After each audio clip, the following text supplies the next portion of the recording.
गए हो, आप वहाँ से कुछ तोड़ के नहीं वापस लेके आओगे। वो पहला रूल है आपका, जो जो जंगल का है वो जंगल में ही रहना चाहिए। अगर आप कुछ लेके जा रहे हो तो आपको वापस लेके आना है, वो आप छोड़ के नहीं आओगे। तो वो बहुत बड़ा रूल है, सबसे बड़ा रूल है कि यार कुछ छोड़ के नहीं आना है। मैं जब मैं जस्ट शुरू ही किया था, मैं भी वो सब जो देख रहा था मैं उसी के हिसाब से अडेप्ट हो रहा था। तो ये मैंने बहुत बड़ी गलती करी है बचपन में कि यार गए और कुछ खाना बनाया तो वो मतलब ना आग बुझाई है लेकिन उसको ढंग से कवर अप नहीं किया। तो लीव नो ट्रेस। आप you have to be like a cat, like a leopard, कि आपको अपना निशान छोड़ना ही नहीं है यार। मतलब हाँ, फुटस्टेप्स छूटेंगे ना, मतलब आपको इतना भी स्टेल्थ नहीं होना है। हम वहाँ कमांडो नहीं कर रहे हैं, किसी को किल करने नहीं आ रहे हैं, but then if you just doing a hike, जंगल का रूल है यार, just don't leave anything behind, just your footsteps, और कुछ मत छोड़ के आओ वहाँ पे। दूसरा कि जैसे फायर, अब ये सब लीव नो ट्रेस के ऊपर ही है कि यार जैसे आपने फायर लगाई तो आप इतना कंफर्टेबल रहो, इतना समझदार बनो कि वो फायर ढंग से बुझाई गई हो। पहाड़ पे ना विंड इतनी, अब यहाँ पे भी तो हमारे यहाँ आग लगती हैं। बहुत बार कहते हैं कि यार किसी ने लगाई है, जानबूझ के लगाई है, कभी कभी फैल गई, किसी ने कुछ करा, नोटोरियस रहे। वहाँ पे हमारे यहाँ पता नहीं कि उस नुकसान को नुकसान के तौर पे नहीं देखा जाता है, इसको ऐसे देखा जाता है कि नेचुरल कैलामिटी है, कि ये तो होना ही था, होता ही है। बट वहाँ पे यार उस आदमी ने, अगर किसी ने आग लगाई और उसकी उसकी आग लगाने की वजह से कुछ जल गए, पहाड़ वहाड़ अगल बगल के पेड़ वेड़ जल गए, तो वो डिप्रेशन में चल जाएगा आदमी कि यार मैंने इतना बड़ा लॉस कर दिया उस पहाड़ों का। क्योंकि वहाँ पे यार अगर पेड़ भी जल रहा है ना तो उसके लिए भी फायर ब्रिगेड आ जाती है, दिल सेंड हेलीकॉप्टर्स और एकदम वाटर डंप करना शुरू कर देंगे।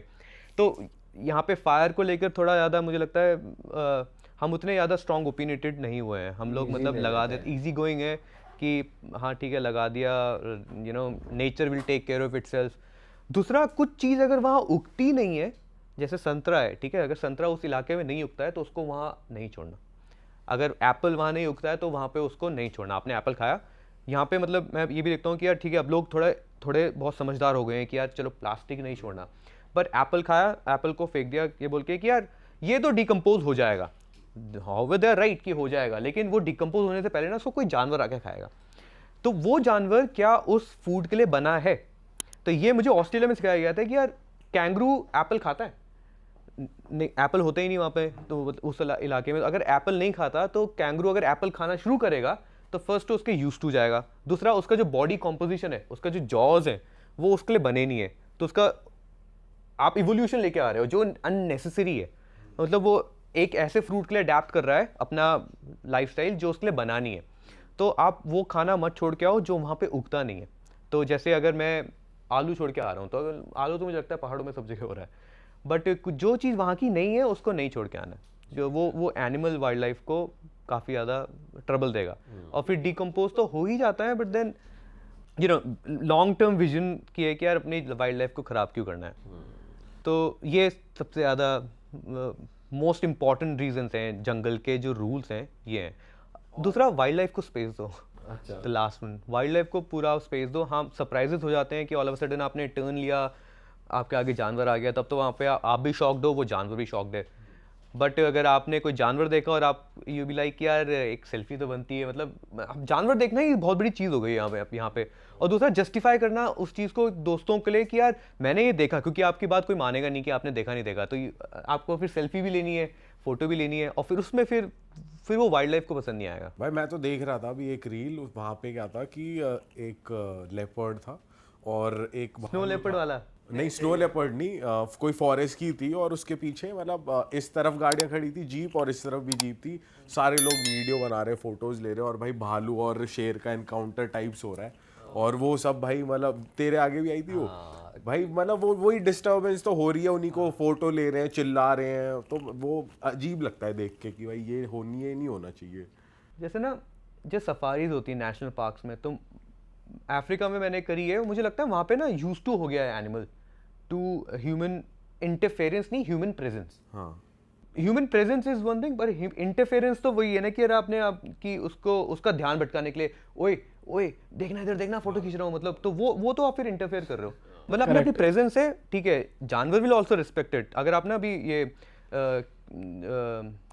किलिमंजारो के आसपास नेशनल पार्क हैं 2-3 वहाँ क्या नाम है उसका तो नाम याद नहीं आ रहा मुझे। किलिमंजारो के आसपास ना ठीक ठाक नेशनल पार्क है तंजानिया में, तो वहाँ पे काफ़ी लायन सफारीज होती हैं। तो जानवर को पता है कि यार यहाँ पे ह्यूमन प्रेजेंस है, गाड़ी चल रही है, और वो आपकी प्रेजेंस एक्नॉलेज करेगा और वो यही चाहेगा कि आप लोग भी उसको एक्नॉलेज करो। मतलब वो भी एक जानवर है, मतलब ही कैन अटैक यू, यार कर सकता है वो अटैक, बट जब तक आप उसको पूरा स्पेस दे रहे हो ऐसा कुछ नहीं होगा। यहाँ पे मुझे बुरा लगता है, और ये मैंने अपने आप से दिन देखा है, बस मैं जस्ट मीडिया में जो देखा है वो बता रहा हूँ कि अगर जैसे यहाँ पे गिर नेशनल पार्क में वो देख लिया आपने जानवर देख लिया, तो आपने गाइड को परस्यू करोगे कि यार उसको मूव करने के लिए बोलना। अब गाइड भी अंडर प्रेशर आ जाता है कि यार मेरी भी टिप बनेगी और मतलब मैं इनको एक्सपीरियंस दूँ, तो वो भी कुछ नज करने लग जाता है, तो दैट इज़ इंटरफेरेंस, और वो सही नहीं है। मतलब मैं ये नहीं बोल रहा सिर्फ इंडिया में ही, काफ़ी थाईलैंड में, चाइना में, वहाँ पे भी कर रहे हैं लोग, इंटरफेयर करते हैं वाइल्ड लाइफ के साथ, और वो फिर एक लॉ ब्रेक कर रहे हो। वाइल्ड लाइफ डेस्टिनेशंस भी काफी ज्यादा फेमस हो गए, जैसे मसाई मारा है, इतना मसाई मारा, मैं मसाई मारा की बात कर रहा था, मसाई मारा नेशनल पार्क की। तो वहाँ पे लायंस ना वो कर रहे थे, उनका वो टाइम था, रिप्रोड्यूस कर रहे थे, तो उनका जो रिप्रोड्यूसिंग साइकिल होती है इट्स लाइक फॉर 6 सेकंड्स और फिर देर रेस्ट फिर 6 सेकंड्स। तो ये सब जब हो रहा था तो another lion came from behind, और वो लायन ना इस लायन को चैलेंज करेगा फॉर द लायनेस। तो इन दोनों की खतरनाक लड़ाई हो रही है, मतलब इतनी खतरनाक कि खून निकल रहा है भाई दोनों के जबड़ों से, मतलब फिरोशियस एकदम लड़ रहे हैं दोनों जस्ट फॉर दैट लायनेस वहां से देख रही है। तो हम लोग भी देख रहे हैं सब चीज को, लेकिन कोई इंटरफेरेंस नहीं है ना यार। आप अपनी गाड़ी के अंदर हो, नीचे उतरना भी नहीं है, और रूल्स को पूरा रिस्पेक्टेड है ना हमारे गाइड ने हमको कभी फोर्स किया कि आप नीचे उतर जाओ या ये कर लो, मतलब ना कि थोड़ा सा रूल ब्रेक कर लेते हैं जस्ट बिकॉज मुझे एक्स्ट्रा पॉइंट्स मिल जाएंगे।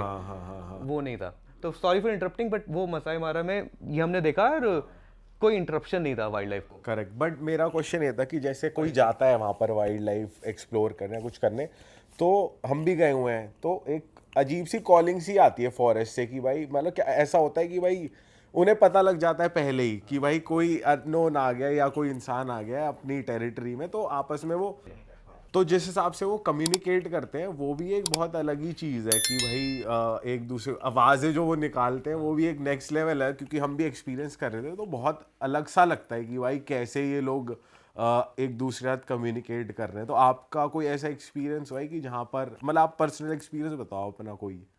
अभी मेरे साथ बेयर्स एनकाउंटर बहुत सारे हुए अलास्का में, मतलब वहाँ अच्छा, बहुत बेयर्स हैं यार, मतलब कैसा कहते हैं कि जितने पूरी दुनिया में है उसके 5 टाइम्स मोर सिर्फ अलास्का में। अच्छा, तो मतलब इतने सारे हैं कि आपको ना दिख जाते हैं वो। और जब मुझे पहली बार दिखा था तो वो ब्राउन है, ग्रिजली बेयर, और ये हाइक है, इसको कहते हैं चिलकुट पास। तो चिलकुट पास डेवलप हुआ था अराउंड जब ना गोल्ड रश, अलास्का फेमस हुआ गोल्ड रश की वजह से। तो एक झूठी अफवाह दे दी किसी ने कि यहाँ पे गोल्ड है, किसी ने न्यूज़पेपर में आर्टिकल डाल दिया था 80s में, और फिर बहुत सारे लोग आ गए गोल्ड ढूंढने के लिए, तो उन्होंने फिर वो रास्ता, वहाँ पे गोल्ड नहीं मिला, लेकिन वहाँ से ये लोग यूकॉन की तरफ निकले, अलास्का से यूकॉन का एक उन्होंने पैदल रास्ता बनाया। तो इस बारे में बाद में बताऊंगा, लेकिन जब मैं रास्ते में मैं खुद हाइक करने गया छुट्टी लेके, और जब मैं जा रहा था तो मुझे वहाँ पे पहली बार एक बेयर दिखा।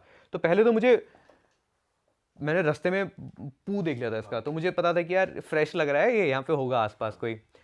तो मैं अपने आप को बोल रहा था, देवांग तू कितना, मतलब मेरी गलती है कि यार मैं ढंग से प्रिपेयर होके नहीं गया था, मुझे एक बेयर स्प्रे तो रखना ही चाहिए था अपने पास। अच्छा, एक बेयर स्प्रे भी आता है? हाँ, वो भाई कंपलसरी है अलास्का में। तो अलास्का में तो आप वेपन भी रख सकते हो अपने पास, वो गन आप रख सकते हो, और आप डिफेंड करने के लिए आप शूट कर सकते हो। बाकी जितने भी गन ऑपरेटिंग स्टेट्स हैं, if I am not wrong, जैसे कैलिफोर्निया में आप रख सकते हो, लेकिन आप पब्लिकली ले जा नहीं सकते, बट अलास्का में लाउड है, आप अपने साथ रख सकते हो, हाइक वाइक में जा रहे हो। और बहुत लोग ये लेके भी चलते हैं। जब पहली बार मैंने देखी, मैंने अरे वाह, आपने ये वीडियो यहाँ तक देख ली भाई, तुमने हमारी मेहनत सफल कर दिया, तुम ही लोग हो असली रियल हिट। और अगर आपको बहुत मजा आ रहा है ऐसी क्लिप्स में, ऐसी वीडियोस में, तो फटाफट जाइए प्लेलिस्ट पे, बिंज वॉच कीजिए, सारी वीडियोस देख डालो और मौज काटो। That is it. हम मिलेंगे नए पॉडकास्ट में, नए क्लिप में। Till then bye bye, see you, take care, do subscribe.